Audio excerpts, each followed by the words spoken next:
fikirleri ol gidip de kürekte duracağım sandım. O yarın elinde de mavzelle hançer ben hiç yerimden de vuracağım sandım. Hele dile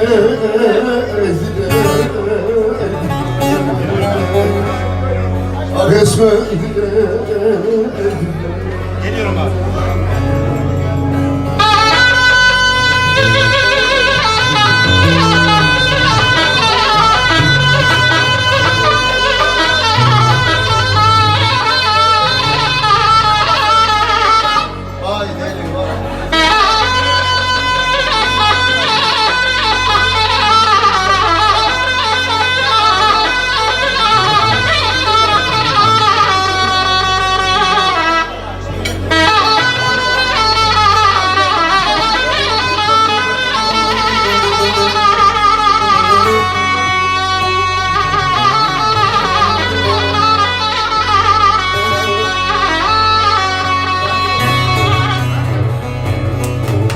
Her doğan rüyamda yansın hayıra o güzel pirden sevenleri hayıra neden bizi hayıra ahdık aman ettim de ben orada sıra o oturup derdini de soracağım hele dile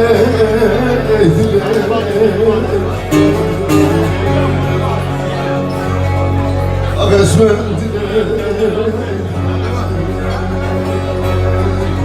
Kalenin dibinden Beraber söylüyoruz.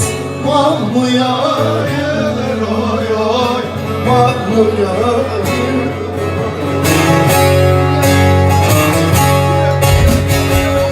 Döşeğin üstünden eylem nar mı soyulur oy nar mı soyulur Gez görmeyle oy oy gel güzelim Battal Bey teşekkürler. Eyvallah. Yar güzelim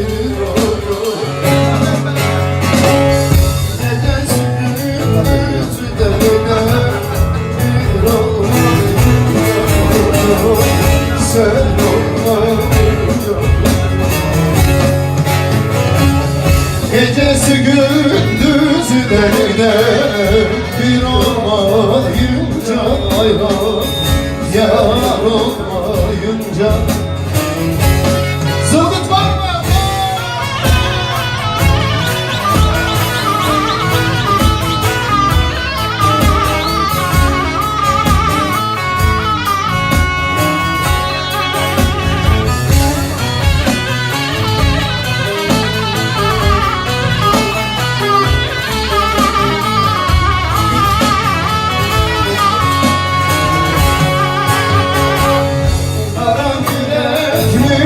Oy oy gül ekmemişim oy oy gül ekmemişim oy oy unutmuş dibine de su dökmemişim su dökmemişim sanki ayrıldım oy oy çekmemişim oy oy hiç çekmemişim çekerim ayrılığına seni bir zaman oy oy seni bir zaman çekerim ayrılığına oy oy seni bir zaman onu bir zaman